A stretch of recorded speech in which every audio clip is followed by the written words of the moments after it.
Non, tant que Monique et l'autre tu as kuluka na mboka na biso sincèrement et zali ke tu as bunda ke moi na mboka azwa libonga wana ayeba pasi ya ba congolais ayeba posa ya ba congolais bazolukani to komona ki nzambe a salisa biso batu to as kobima libanda nzambe ayoka biso ayeko pesa biso un congolais oyo mutu nyonso ayebi ke aza congolais. C'est pour ça to bi ke to tellement lisusu contre ba musiciens te to lobi ke tous les musiciens congolais oyo ayebi ke azaiki na etimaton ya koyak na Afrique du Sud abeta musique te na maintenant to pesi bango ndikisa ya koloba ke bazali na pouvoir ya koyak kobeta musique na bango parce que musique wana eza misala oyo bango basalaka esika balisa bana na bango esika bazwa mwa muke pona kofuta même ba mission oyo bazala na bango malgré ba futa bango te mais ba mission oyo bazali na bango wana bazwa bango quelque chose pour que ba soutenir mabota na bango. Merci beaucoup. Mais tout le monde dit que tu as la télévision qu'on va toujours que nous les qu'on a té musique qu'on bêta maté azolo bapé kofinga marambu oh les angatina na télévision on a évité yozo confirmé nous les bêta est-ce que tu peux côté na mon on va confirmer que nous les bêta naza na information à koloba ke bokechwa yambo nandeko na biso eso bazali na salaire o bazali kofuta bango et pas nani ba muzitu nazo lo bango sans kozala na eloko moko boye négative sima bandeko nanga baza ba congolais bazai kobunda. J'ai compris une chose que baye ko komisango e komi eloko na bango bakomo pesa bango balar obi biso nyonso ta tozali kobunda bokecho baza bato liboso bayamba muzitu na Bruxelles bayamba ye na cadre nini parce que surtout la ni na honnêteté nani muzitu azaki premier ministre ya Kabila oyo lelo soto tunye mituna eloko nini osalelaki peuple congolais tamba bengani ye parce que muzitu a démissionné à l'ongwate et pas Kabila ba bengani ye. Merci beaucoup, mesdames, demoiselles et messieurs, chers amis fidèles téléspectateurs de la 3xw.congofrance.com, mesdames, demoiselles et messieurs. Merci parce que vous êtes nombreux en train de nous suivre à travers cette émission. Tout solo la pona Congo avec votre humble serviteur Yannick Wenge Moto Atona na Katina Kibonzambe Katina. Chers amis fidèles téléspectateurs, merci pour vos branchés, vos akebele, vos benga rabiso, ceux qui remarquent et leur mot à salamito à malam, vos benga rapproche. Merci na ba commentaire na bino, merci ne vous s'abonner toujours na congofrance.com. Émission à l'autre resolama mbebele. Est-ce que musique est zongi na Afrique du Sud, zongi na diaspora toté, to resolama na émission na quatre émissions. Nazo ma pour na bino combattant. Les gens combattant, non, mais pour tout sur le mambou, les talibans qu'on a dit, est-ce que musique est kubeta, tu es kubeta. Papa Pita Mukendi, combattant à Rata Dirban, Azar, Papa Pita Mukendi, n'a pas si on bout. Yannick Wenge Moutou a tondi na Bunzambe, Nzambe a pambola yo na tongo ya lelo parce que toye, correspondre mituna, oyo bandeko ba utai ko benga biso libanda ya Afrique du Sud. Naba oyo bazana na kati Afrique du Sud naba oyo bazana na mboka bapel trop tolobi ke no toya to solola pona nano mboka yobi tozali elelo président tolati mwa sokoto po to la kisaka ke nazali congolais au président bundaka pona Congo na bundaka te ke po ke soki neni te Congo nano Congo ba congolais bazala libre ba congolais ba de vivre bien ba congolais ba souffrir na Congo ba congolais ba sala misala ba futa bango te misala père ya solo eza pété yango biso toya tata toujours ya bouye zalika koya ko yisa ba congolais ke tolalité tozali kobunda na vrai otolobake na honnêteté na kati na biso parce que Congo wana ezalika ko senga bato oyo bazali ko tamola honnêteté bakamba biso so tozui ba malfaiteur ba mibi lokola nde tozali na ba politique kanambe donc bakamoyo se baby. Merci beaucoup papa Pita Mukendi na pesimbote na mama Adèle Yombo na association na ye alia kana ba trisomie alia kana bautiste alia kana bano babwa kama mama Adèle Yombo na pesi mbote toujours na kibonzambe bato boza na mboka wa besoin de soutenir bato bato association maman Adèle Yomoyo wana kala mingi na Kinshasa na maman Denis ba travailler toujours pour le développement ya Congo. Papa Pita Mukendi pour question na ngai za ndeni est-ce que musique est kozonga na Congo parce que ba combattant belé bazo ba musique ezonga misusu bazo ba musique jamais ekoki kozonga yo za wana combattant munene ozara dirba liluba na auto réponse à kozani non ngai na oloba ke musique il faut ezonga parce que to sangana ka biso nyonso pona Congo. Pourquoi tu sangana biso nyonso pona Congo to sangana biso nyonso oloba ke mutazo ko kamamboka na biso azaki rwandais du sang oyo bafandisaki biso na kati ya mboka na complicité ba congolais oyo bazali kolia mbongo sima na ye totelemaki tolobi ke bandeko na biso ba musicien congolais bakoma utiliser bango na régime wana ya Hippolyte Kanambe tellement ba utiliser bango ba opesa bango ba mbongo bazoya lisusu koya ko distraire biso awa yango topesa bango ultimatum ya koloba ke bakobeta lisusu libanda te jusque régime ya Hippolyte Kanambe rwandais mutuchi mwana mboka zui bokonzi na mboka wana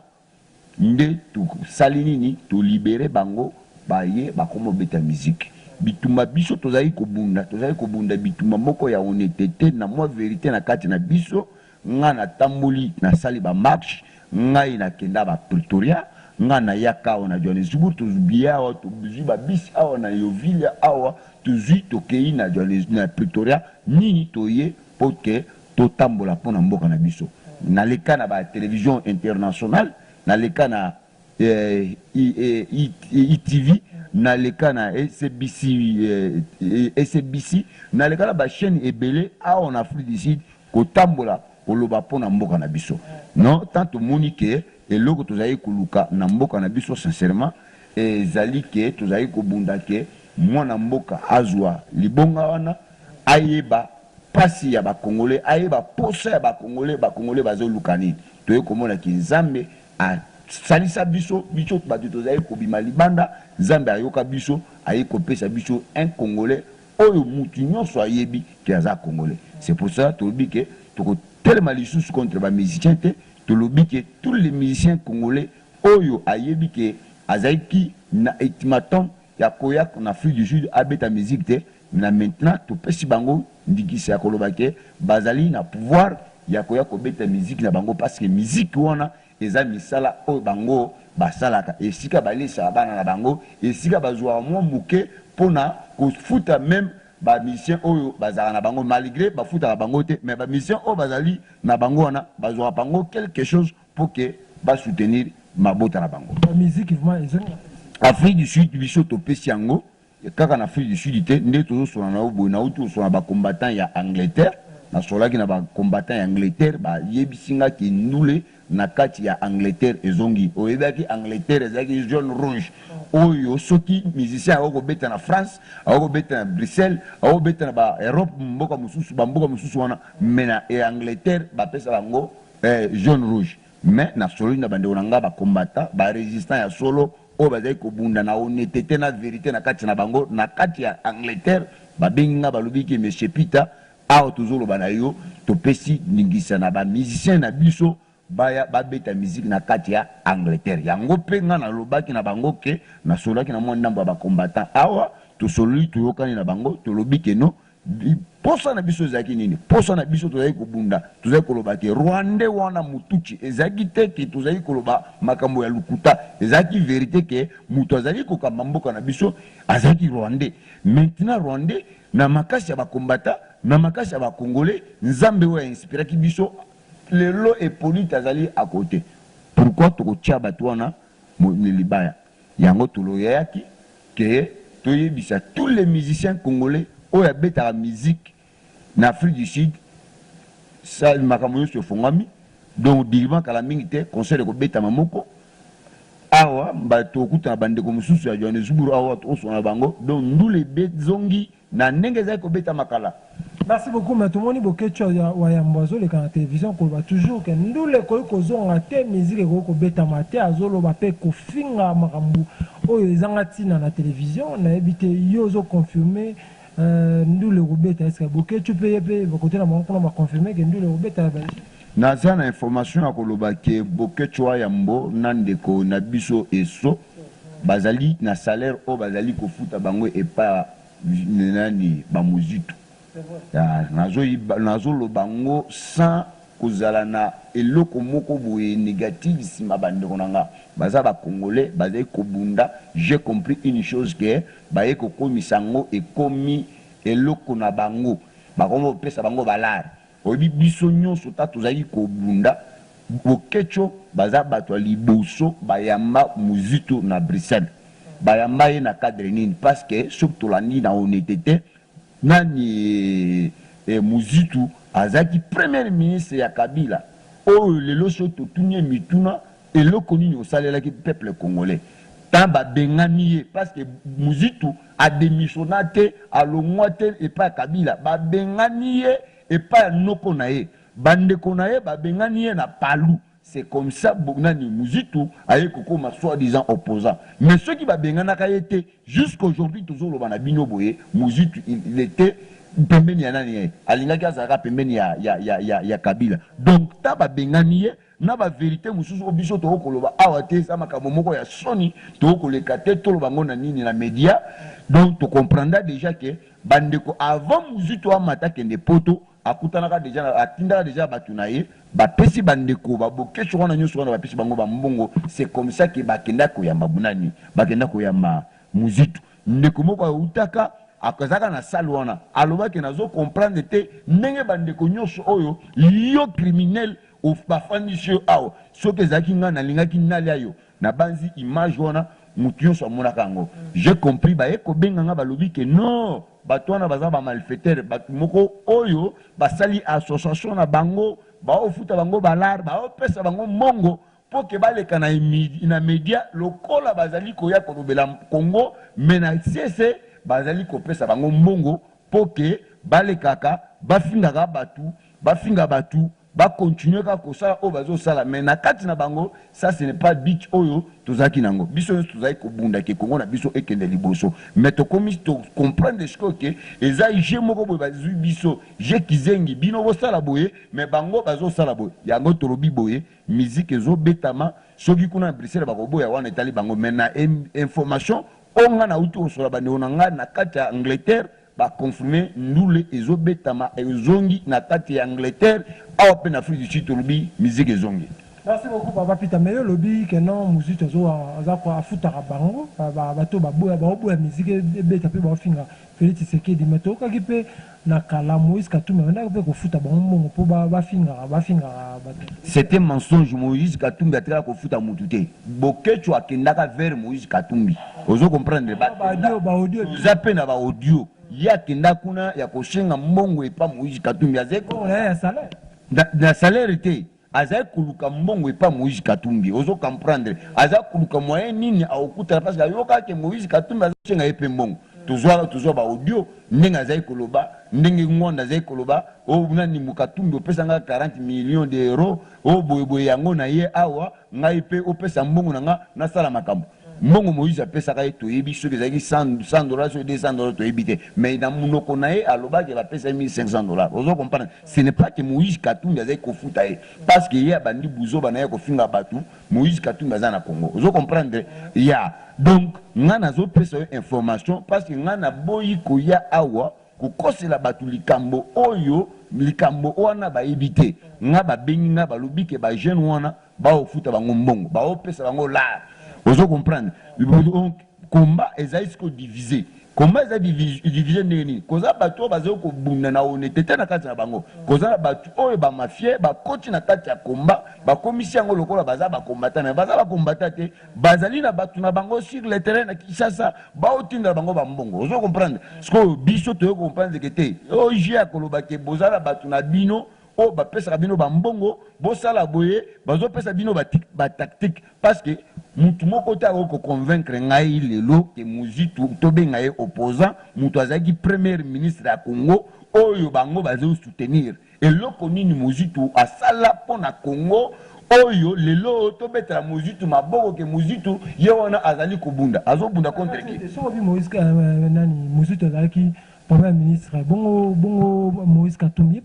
azalaki gouverneur Moïse Katumbi azalaki gouverneur aza makambo ebele asali na Katanga asalaki na Congo mobimba te azalaki na gouverneur ya Congo mobimba te mais na ba province presque nyonso Moïse Katumbi akontribuer na eloko na ye na oyo ebimaki na mabele ya Katanga. Donc tozali koya ko défendre le Congo. Vous comprenez, il faut qu'on défende le Congo na honnêteté na sincérité. To kosela batu makamboli oyo bazali ba innocenté. Vous comprenez, Muzitu lelo bazali kokumisa ye pa bokecho wana. C'est-à-dire ba yebi ba kop na bango ba osala. To tuna bokecho yambo yebisa biso lelo Muzitu asala nini na mandat na ye tanzaki en tant que premier ministre. Lelo bakomi pembeni ya Muzitu bazoyebisa bango ke kende osala boye Muzitu akosala nini mutu alaisani moko na Rwandais nane tozosola na yo boye Muzitu azokenda kinga kati butu azali na baplan mabe oyo balingi basala. Ozo comprendre yango biso toye na ye en tant que combattant oyo abunda na mboka oyo mutu oyo akotianga tembe azate na banda lelo te naza na histoire ya combat na kati Afrique du Sud, c'est-à-dire na ye koloba boye nazali contre mututé mais o tozali koloba totika ba musicien ba beta musique parce que baza ba congolais ba lesa ba na bango na kati musique na bango. Merci beaucoup Papa Peter Mukendi. Koffi Olomide en septembre a kobeta concert en Afrique du Sud na habité réaction zami. Koffi Olomide a kobeta concert mais na information naza nango pona Koffi Olomide ezali boye. Il paraît à finga journaliste moko na kati ya Zambie afinga ye soki arosala ndeni journaliste wana il paraît soki abeta sima ye na nzoto mais information naza nango vrai ezali ke Koffi Olomide afinga journaliste moko ya Zambien na kati ya Zambie soki journaliste wana afundaka Koffi Olomide oyebi koseri mobo Koffi esengaki akende obeta concert na Zambie akimaka na nzela ya zamba na moto balinga bakanga ye à partir de cela. Donc na kati ya Afrique du Sud azali na problème moko te contre le peuple congolais mais soki akoza un problème ba mosusu ba Zambien ba fongoleli dossier aye bandenge ni akoko kende traiter makambo na ye oyo azali nango na Zambie mais avec les Congolais aza un problème na bango te. Moi c'est moi Sud-Africain les gars émission lobi Koffi ko beta concert awa te mais Koffi lobi aza moi si abino ba combattant de botinde te aza moi si abiso ba combattant te yango na répondre yo ke Koffi Olomide azaki na dossier aza na dossier moko na Zambie soki akei ko traiter dossier na ye wana assisi na gouvernement Zambie oyo balukisaka ye à cause d'un problème na bisote. Yeah. Merci beaucoup. Moïse Katumbi déjà dans Lubumbashi, n'a habité à Mbès ni peu marmo. Non, son excellence a quitté le 14 hein, c'était samedi passé, je pense que samedi et dimanche na ba 17h je pense 17h45 a quitté na Mboka. Donc kitaki na mboka na monaki bandeko ebele bakine ko yambaye eloko moko esali biso na esengo mingi ke mwana mboka akoma kokende kozonga na mboka na ye oyo Rwandais Mutuchi akangelaki ye libanda pendant 3 ans mais ezali eloko moko ya esengo na kumisi Nzambe parce que Nzambe azali pe tozali ko sambela après tozali ko sala oyebi Nzambe azali ko répondre ba fainéante Nzambe a répondre ba inaptité Nzambe a répondre ka batu oyo bazali komi pesa donc tozali koloba tozo tambola tozo sala na kati ya misala tozo sala wana ndi esika Nzambe azali ko ya ko pambola biso donc nyonso oyo eleki na moni ke Nzambe asalaki oyo tozali kosenga ye son excellence Moïse Katumbi azongaki na mboka lisusu ya parce que azongaki na ye déjà abimaki pona makambo ya kafu ya azaki nango na kati ya Egypte na makambo mususu pona ke peuple congolais mikoloko ya oyo abanda kolesa bana mboka ndenge asalaka donc azongaki lisusu na mboka na nde tozosola na yo boye bazali kozela le 24 pona bandeko mususu oyo baokende kokuta na ye kuna batala siko ndenge nini baokosala makambo ya politique. Non, c'est bientôt là, à la partie politique, il non ça déjà na TV France 24, il y a qui a zonga mboka na parce que bana mboka bato baza simanaye o bazali ko soutenir ye o balingaka ye balobi ke asala siko parti politique na ye oyo toyebi que c'est ça parti politique à son excellence Moïse Katumbi oyo pesa ba congolais bazali esika nyonso Afrique du Sud, Europe, France, Asie oyo bazali na besoin ya planter parti politique à son excellence Moïse Katumbi. Donc bientôt là parti politique na ezo salema après to ko lekali suswa to ko annoncer ngo esika nyonso. Merci beaucoup. Message à bandeko tout bota. Message ya bandeko nyonso bazo landa biso ezali ka moko tozala na amour awa na Afrique du Sud ndule ezongi musique ezongi ba musicien na biso ba Werason ba Jibe Piana ba Héritier ba ko jouer jibe ba Fabricase ba Fali Ipupa tout nyonso abengami kaza musicien congolais ndule ezongi na kati ya mboka mba mosu mikolo koya to ko annoncer soki to kozana capacité ya ko produire ata musicien moko na kati ya mboka ya Dirban to koleka awa to ko annoncer yango. Merci beaucoup. Non mbote na pesi bino première ezali ke bino boyambinga na chaîne na bino Congo France to pesi mbote epa ya Didi Pumba Biska ozali na libota mobimba yo Yannick Wenge muto atondi na Buzambe na ba libota mobimba mbote na pesi mbote penza na batu o nyonso balandanga na pesi mbote sima kamera mama mbote na yo yango wana na pesi batu o yangai Okapi World International esika nyonso bozali mbote ya epa ya Pita Mukendi na pesi mbote André Bwandola na kati ya États-Unis d'Amérique na pesi mbote epa ya mama Mado na pesi mbote epa ya grande sœur nga propre na France Miriam Mundomba na pesi mbote epa Marcel Kasongo na Dallas bana Dallas mbote ya bino ngoyo na pesi bana Dirban Pasteur Paulin Mwewa mbote na Lubumbashi azonga pe mboka na pesi mbote epa Albert Mputu Pasteur awa na pesi mbote na ngai pa Pasteur Lidor na Dirban na pesi bana nzambe nyonso oyo bazali kosambela ke FCC to benga na bango na Congo. Souci na biso ezali ke kombo ya FCC lisusu ezali lisusu te na Congo. Nzambe apambola la République démocratique du Congo. Merci beaucoup. On a pesi mbote na mama Adèle Yombo na fondation na ye ala kana ba trisomie ala kana botiste ala kana banu mabwa kama na pesi mama Adèle Yombo mbote. Mesdames, Mesdemoiselles et Messieurs, chers amis fidèles téléspectateurs, nous sommes arrivés à l'apocalypse de cette émission et Ronine ici l'a raté. Merci beaucoup à tout le monde qui a suivi cette émission. Merci beaucoup. C'était pour moi un grand plaisir de recevoir pour vous le président Peter Mukendi dans cette plateau émission Tosolo la Pona Congo. Merci beaucoup les boss. Je souhaite Didi Dipumba. Merci beaucoup à tout le monde qui a suivi cette émission. Merci beaucoup à l'assistance de tout le monde dans cette émission. Merci beaucoup à tout le monde qui a suivi cette émission. Nous sommes dans la fin. D'ici là, portez-vous bien avec l'espoir de vous retrouver au prochain numéro. Ciao.